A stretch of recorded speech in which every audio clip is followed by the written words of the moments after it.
नमस्कार, मैं GRS news के लिए गिरीश शेखर। आज के इस ब्लॉग को एक प्रश्न के साथ मैं शुरू करना चाहता हूँ कि क्या मोदी सरकार के एक फैसले ने अंधभक्त खासकर उनके समर्थकों को फिर से एक झटका दे दिया है। ये प्रश्न मैंने इसलिए किया क्योंकि कल जिस कैबिनेट की बैठक की प्रतीक्षा पूरा देश इस बात को लेकर कर रहा था कि पहलगाम में हुए आतंकी हमले के खिलाफ सरकार का कैबिनेट कोई गंभीर फैसला लेने वाला है। लगातार बैठकों का दौर जारी था और जिस तरह से प्रधानमंत्री इस वीडियो को अपने ट्विटर हैंडल पर शेयर कर रहे थे, उससे ये लग रहा था कि कोई न कोई पाकिस्तान के खिलाफ गंभीर फैसला लिया ही जाएगा। लेकिन हुआ क्या, कैबिनेट की बैठक हुई और उसमें किसानों को गन्ना फसल के लिए एफएसपी बढ़ाने और जाति जनगणना को पूरे देश में कराने का फैसला कैबिनेट में लिया।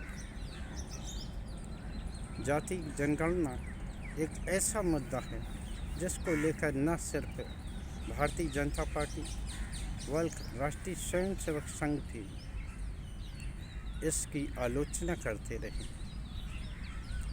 और ये कहते रहे हैं कि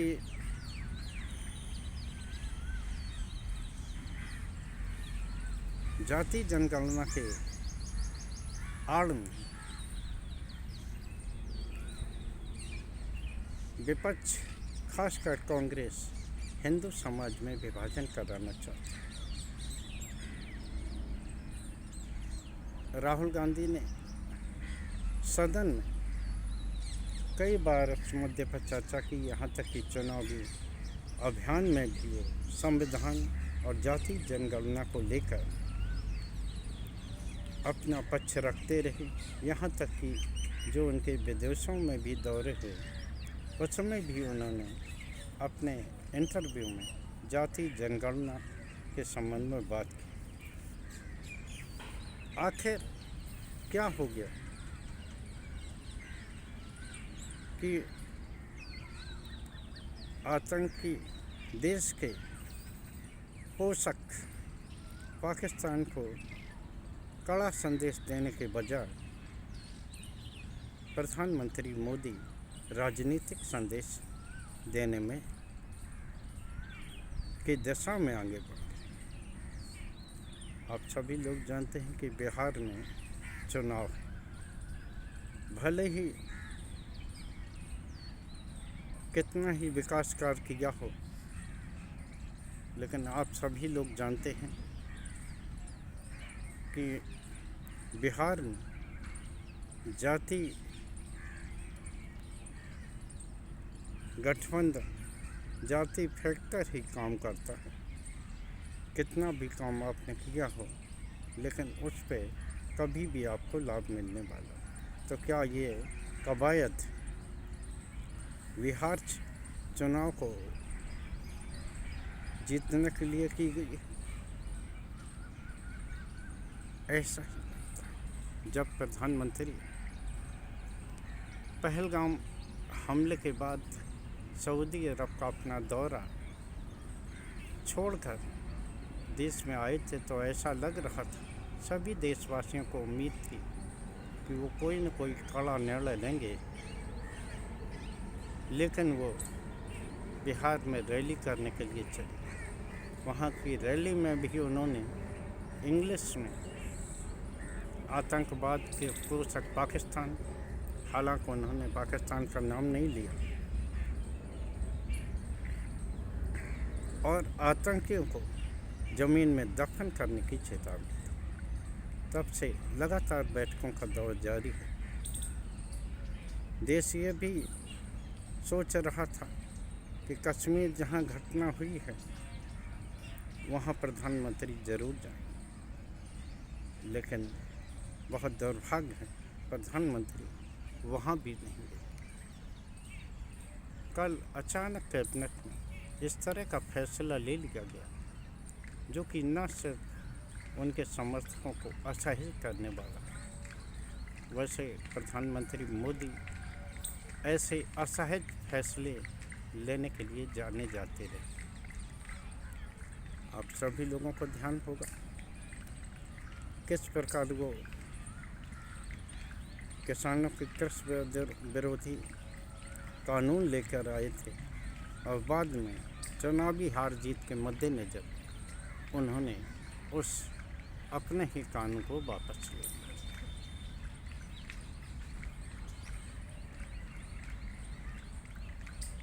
वो यहाँ मैं 2-4 उदाहरण देके आपको बताऊंगा कि किस प्रकार प्रधानमंत्री असहज करते थे। नवीन जंदल जो कि हिसार से सांसद हैं भारतीय जनता पार्टी की, वो पहले कांग्रेस में हुआ करते थे। कांग्रेस में जब वो थे तो भारतीय जनता पार्टी के यही कार्यकर्ता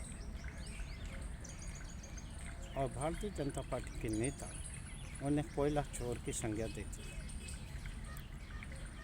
कार्यकर्ताओं ने उनके आवास के बाहर प्रदर्शन किया और जब वो भारतीय जनता पार्टी में शामिल हो गए तो वही कार्यकर्ता उनके लिए वोट मांगने के लिए उतर पड़े। अशोक चौहान हैं जिन्हें कि महाराष्ट्र में पूर्व सैनिकों की आवास में चोरी करने का आरोप लगा, लेकिन जैसे ही वो भारतीय जनता पार्टी में आए एक दिन नहीं लगा उन्हें तुरंत राज्यसभा में भेजा गया। हेमंत बिश्व शर्मा जो कि वर्तमान सरकार और प्रधानमंत्री के नाकेबाल हैं, प्रधानमंत्री जितनी राहुल गांधी की खिलाफत नहीं करते उससे ज़्यादा हेमंत बिश्व शर्मा खिलाफत करते हैं। जब वो कांग्रेस के मुख्यमंत्री हुआ करते थे तो यही प्रधानमंत्री उन्हें देश का सर्वाधिक भ्रष्ट मुख्यमंत्री बताया करते थे और भारतीय जनता पार्टी के कार्यकर्ता उनको लेकर अभियान चलाते थे। यहाँ तक कि एक बुकलेट भी असम में इस संबंध में प्रकाशित की गई। लेकिन आज पूरी भारतीय जनता पार्टी हेमंत बिश्व शर्मा के पीछे खड़ी है और वह पार्टी के स्टार प्रचारक बने। अजीत पवार को कौन नहीं जानता। वो अजीत पवार जिन पर कि सिंचाई परियोजनाओं आदि में लाखों करोड़ हजारों करोड़ के घोटाले का आरोप था। खुद प्रधानमंत्री मोदी ने भोपाल की रैली में इस संबंध में कहा था कि एक पैसा वसूल होगा और 70,000 करोड़ रुपए के आरोपी को जेल में भेजा जाए। वर्तमान मुख्यमंत्री देवेंद्र फडणवीस ने उनके लिए चक्की पीसिंग का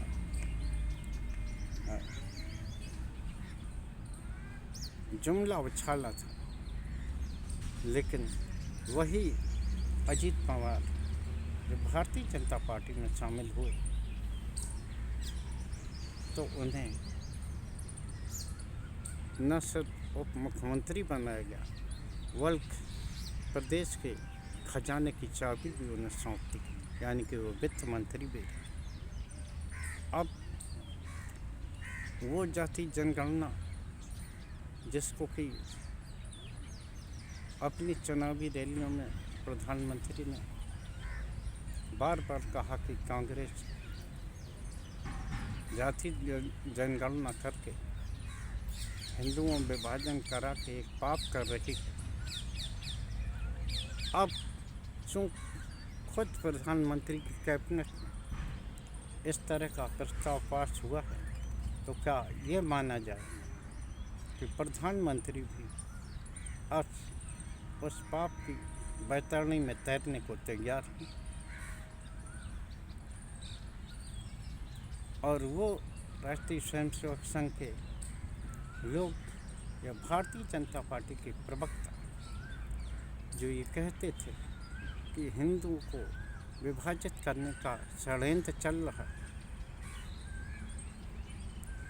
और जाति जनगणना के माध्यम से कांग्रेस हिंदुओं में विभाजन करना चाहती है।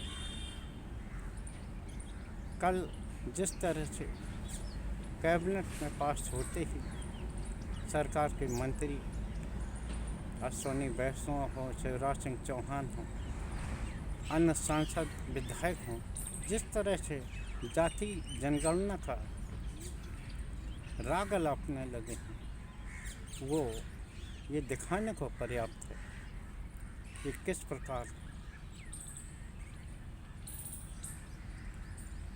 इनके सामने समर्थकों के सामने किस तरह की असहज स्थिति पैदा हुई। जिन कार्यकर्ताओं ने जाति जनगणना के खिलाफ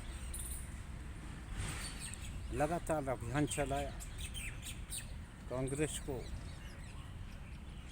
ये बताया कि वो हिंदू एकता को तोड़ने का पाप कर रही है, भारतीय जनता पार्टी भी अब उसी पाप में सहयोगी की भूमिका निभाने जा रही है। ऐसा मुझे महसूस होता है, ऐसा देश में भी महसूस होता है। देखना ये है कि राष्ट्रीय स्वयंसेवक संघ जो जाति जनगणना के खिलाफ था, क्या प्रधानमंत्री मोदी के कदम से कदम मिला के साथ चलेगा या जाति जनगणना का की तरफ प्रधानमंत्री का जाना ये दिखाता है कि वो पहलगाम के बजाय अब बिहार के चुनाव को ज़्यादा महत्व दे रहे हैं और चुनाव जीतना ही उनके लिए एक मुख्य कारक बन गया है।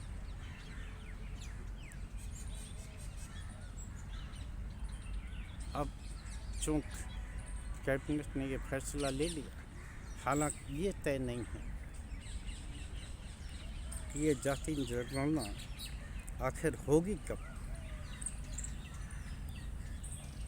या इस योजना का भी लाभ वैसा तो नहीं हो जाएगा जैसे कि महिला आरक्षण का हुआ था, जो कि दोनों लोकसभा राज्यसभा में पास है, लेकिन कब वो लागू होगा इस बारे में किसी को जानकारी नहीं है। क्या जातीय जनगणना भी इसी अंधकूप में डाली जा रही है या कोई ऐसी मजबूरी है जो नरेंद्र मोदी को विवश कर रही है कि वो न चाहते हुए भी अपनी चुनावी रणनीति को साधने के लिए जाति जनगणना की ओर बढ़ें।